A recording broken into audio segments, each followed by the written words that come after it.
નમસ્કાર મિત્રો, અમારી એપીટી ગુજરાતી ચેનલમાં તમારું સ્વાગત છે। અત્યારે હાલની સૌથી મોટી અને દુઃખદ ખબર સામે આવી રહી છે।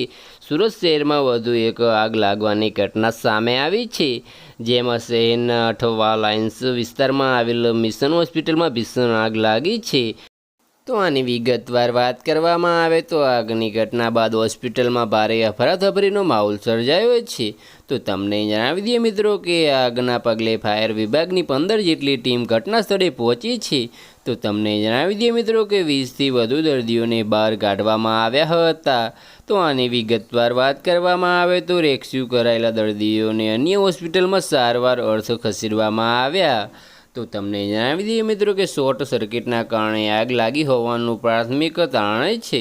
બસ આજ માટે આટલું જ। અને મારી યુટ્યુબ ચેનલ પર નવા હોય તો લાઇક, શેર અને સબસ્ક્રાઈબ કરી દેજો। ધન્યવાદ।